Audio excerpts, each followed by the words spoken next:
Good day friends, আমরা mid week একটা video করছি। তো বাজার আমরা নিউ হাইয়ের আশাতে এগোচ্ছিলাম।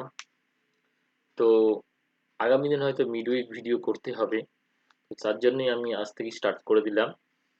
তো কেন করতে হবে এই থেকেই বুঝে যাবেন। তো মেন আউটলুক ছিল আমাদের, আমরা বাজারে আরেকটা হাই মারতে পারি। ওকে, যদি বাজার 800 না ভাঙে, কিন্তু বাজার আজকে 25,860-এর কাছাকাছি, 25,860, দেন বাজার রিয়াক্ট কি করবে বলছে। রিয়াক্ট নিচের দিকে করার চান্স, উপর দিকে আবার উঠবে। তো আমরা যদি অ্যাজ এ প্রাইজের গ্রাফ দেখি, তো দেখুন আমরা এই মুহূর্তে যেখানে টার্গেটটা হিট করলাম অ্যাজ এ 25,000, অলমোস্ট 60-এর কাছাকাছি, সরি 26,060-র কাছাকাছি বাজার গিয়ে আবার 23,860 এর কাছাকাছি চলে এলো। তো অলমোস্ট প্রায় 200 পয়েন্টের ওপরে সাপ, 200 থেকে 300 পয়েন্ট সাপ হয়ে গেছে ওপর থেকে। তো দেখা যাচ্ছে প্রাইস এই পয়েন্টে, যে শর্টার টাইম ফ্রেম, আমরা 15 মিনিট চার্টে আছি, যে শর্টার টাইম ফ্রেমে দেখার জন্য। তো এই পয়েন্টটাকে আমরা এ ধরছি, এই পয়েন্টটাকে বি ধরছি। তো এক্স্যাক্ট এটা একটা রেজিস্ট্যান্স পয়েন্ট ক্রিয়েট করেছিল। তো টাফ রেজিস্ট্যান্স আগামী দিনে হবে 25,000, সরি 26,080, 23,080 যদি ক্রস করে এনি টাইম ক্লোজিং আসে, তাহলে আমরা আবার আগের হাই 26,300 পর্যন্ত যেতে পারি। আদারওয়াইজ আমরা যাব না এই মুহূর্তের, এই উইকের নেক্সট যে কটা দিন আছে তাতে মনে হচ্ছে। তো কেন যেতে পারবো না, তার কারণ আমরা যদি অ্যাজ এ একটু টাইম ফ্রেম বাড়াই, টাইম ফ্রেম বাড়ানোর দরকার নেই, এই গ্রাফটাকে দেখি। তো প্রাইস এই পয়েন্ট থেকে এই পয়েন্ট দেখুন, একটা ট্রেন লাইন যদি টানি, তো train is a downward move নিচ্ছে। তো ট্রেন ডাউনওয়ার্ড মুভ নিচ্ছে, তো সেই জায়গা থেকে প্রাইস কত দূর আসতে পারে। তো প্রাইস এই ট্রেন লাইন ছুতে আসতে পারে, বটম ট্রেন লাইন ছুতে আসতে পারে। তার এই রাস্তাটা খোলা আছে টোটাল। তো এই রাস্তাটা খোলা আছে যেহেতু, বাজার এই মুহূর্তে স্ট্রং সাপোর্ট, স্ট্রং রেজিস্ট্যান্স কোথায়? স্ট্রং রেজিস্ট্যান্সটা তো বলেই দিলাম। নেক্সট স্ট্রং রেজিস্ট্যান্স এই পয়েন্টটা। তো কোন জায়গাটা? আমাদের এই 25,935, এই জোনটা স্ট্রং রেজিস্ট্যান্স হয়ে দাঁড়িয়ে আছে। এটার ওপরে যদি স্ট্যান্ড বাই হয়, তাহলে আমরা 26-এর ওপরে দেখবো। আদারওয়াইজ আমরা প্রাইসকে নিচে যেতে দেখবো। স্ট্রং সাপোর্ট আমি লাস্ট ভিডিও করেছিলাম, যেটা সাথে বলেছিলাম 25,800-700 স্ট্রং সাপোর্ট এরিয়া। তো তার 800-র কাছাকাছি এসছে, রাফলি 800ই স্ট্রং সাপোর্ট এরিয়া। কোন জায়গা থেকে বলছিলাম যদি বলেন, তো একটাই, দেখুন মাল্টিপল রেজিস্ট্যান্স সাপোর্ট এখানে দাঁড়িয়ে আছে। এদিক থেকেও একটা যদি টানেন, তো এই পয়েন্টের এরিয়াতে দেখুন স্ট্রং সাপোর্ট লেভেল ক্রিয়েট করছে, মাল্টিপল লাইন এসে রিয়াক্ট করছে। যদি ইন ফিউচার কালকে আমাদের বাজার 25,800 মানে 25,800 কে যদি ব্রেক করে, তো নেক্সট টার্গেট আমাদের এটা 25,800 ব্রেক যদি করে, নেক্সট টার্গেট আমাদের আসছে এই জায়গাটা। কোনটা? এই জায়গা, সরি এই পয়েন্টটা। তো 25,650-40 এই জোনটা, এটা আসবে এবং এটাই আসছে ট্রেন লাইন সাপোর্ট। এই জোনটা রাফলি 25,600 থেকে 650 এই জোনটার কাছে অ্যারেস্ট হয়, মানে আমরা একটা নতুন লো দেখবো। তাও কি বাজার উঠবে? এইখানে এসে যদি অ্যারেস্ট হয়ে যায় বাজার 25,600 to 500, এখানে যদি অ্যারেস্ট হয়ে যায়, তাও একটা চান্স আছে। তো কামিং ডেতে 800 যদি ভাঙে, মানে কালকে 17ই ডিসেম্বর, তো যদি ব্রেক করে, আমরা কিন্তু 700-600 এই জোনটা দেখতে আসছি, এটা আমার দেখে মনে হচ্ছে কারেন্টলি।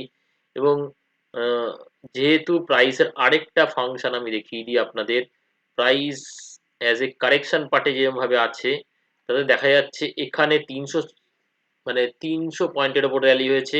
তো কারেন্ট যে র্যালিটা হলো সেটাও দেখুন 300 পয়েন্টের কাছাকাছি আসছে।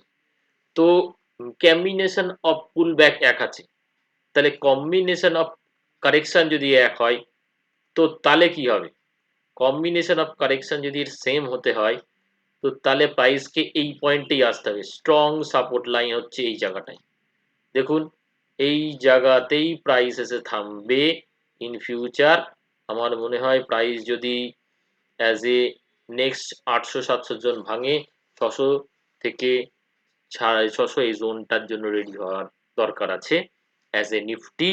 তো আমরা আপসাইড কখন 26,880 ওপরে যদি স্ট্যান্ড বাই হয়, তাহলেই আমরা নতুন হাইয়ের দিকে যাব। আমরা না হলে 25,800 ব্রেক করলেই আমরা 25,600 এর দিকে যাব। তো এখনো 200 পয়েন্ট 250 পয়েন্ট মানে বাজার ডাউনওয়ার্ড মুভ নিচ্ছে মনে হচ্ছে। এবং ব্যাংক নিফটির জায়গা থেকে উইকনেস আরো বেশি আছে।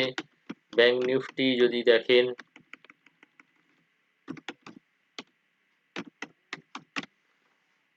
আর এই ধরনের অ্যানালিসিস শেখার জন্য আমরা আগামী দিনে হয়তো জানুয়ারি মাসে as a short term course করব।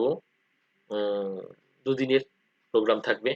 তো যারা ইন্টারেস্টেড, পেমেন্ট লিঙ্ক পেজ দিয়ে ক্রিয়েট করা হবে, তো জানানো হবে। তো যারা ইচ্ছুক আছেন তারা রেজিস্টার করবেন, নাম রেজিস্টার করবেন অবশ্যই। যাই হোক, যেখানে আসছিলাম, তো এই পয়েন্টের জায়গা থেকে প্রাইস যদি দেখি আমরা, এই পয়েন্টটা এ, এটা বি, দেন সি বাকি আছে, তাহলে ডাউনওয়ার্ড বাকি আছে। কারণ দেখুন এই জোনটা স্ট্রং সাপোর্ট এরিয়া হয়ে বসে আছে, আর এই জোনটা স্ট্রং সাপোর্ট এরিয়া হয়ে বসে আছে। তা দুটো সরি, এটা স্ট্রং রেজিস্ট্যান্স হয়ে বসে আছে, এটা স্ট্রং সাপোর্ট হয়ে বসেছিল, এটা ব্রেক করেছে আজকে। নেক্সট টার্গেট আমাদের এই পয়েন্টটা আছে। তো ট্রেন্ড লাইন সাপোর্ট আছে। তো যদি আগামী দিনে ব্যাংক নিফটি 59,500 টু 600 না ক্রস করতে পারে, আমরা নিউ হাই দেখছি না, ডাউনওয়ার্ড পার্টে দেখছি, এবং প্রাইসকে আমরা অ্যাজ এ 59,000 এর নিচে ব্রেক করছে, মানে পাস জাস্ট আছে, যদি ব্রেক করে তো আমরা 58 5800 এ 5800 5800 600 সরি, আমরা 59,000 নিচে যদি দেখি, তো আমরা 5800 900 এই জোনটা দেখব। দেন প্রাইস যদি 800 ভাগ করে, তো দেন আমরা last final as a target point হচ্ছে 58,600, এই লেভেলটা আমরা পৌঁছাবো মনে হচ্ছে। বাজারের এই মানে ডামাডোলের মার্কেটে আমার মনে হচ্ছে বাজার কিন্তু আপসাইড ক্যাপ করছে, ডাউন সাইডে খুলছে এবং ডাউন সাইডে এসে বাই। এখন ওয়েট করা ছাড়া উপায় নেই, বাজারকে নিচে এসে বাই করতে হবে। তো ওয়েট করে যান, বাজার এই লেভেলে আসুক, দেন বাই। স্ট্রং সাপোর্ট এরিয়া 58,600 58,800 এই দুটো পয়েন্ট আমার মনে হয় রিটেস্ট করতে আসছে। যেহেতু প্রাইস এই কারেকশন মুডে আছে, trend is down, shorter time ফ্রেমে প্রাইস নিচে আসবে, সেই প্রাইসকে নিচে এসে বাই। তো দেখা যাক প্রাইস নিচে এসে কি করে। দেন আমরা উইকেন্ডে একটা ভিডিও করব, দেখা যাক উইকেন্ড ক্লোজিং অনুসারে ভিডিও করব। যাক, সাবধানে ট্রেড করবেন, কোয়ান্টিটি কমে ট্রেড করুন। যারা ফিউচার অপশনে কাজ করছেন অনেক বেশি সাবধানে করুন, হেজ করে করুন। হেজিং ছাড়া আমার মনে হয় ফিউচার অপশনে কাজ করা খুব চাপের। যারা পারদর্শী তারা তো ভালোই, বুঝতেই পারছেন। তো আর লেভেল ক্যালকুলেট করা শেখেন ফিউচার অপশনে, না হলে প্রবলেম আছেই। ওকে, ভালো থাকবেন, সাবধানে ট্রেড করবেন।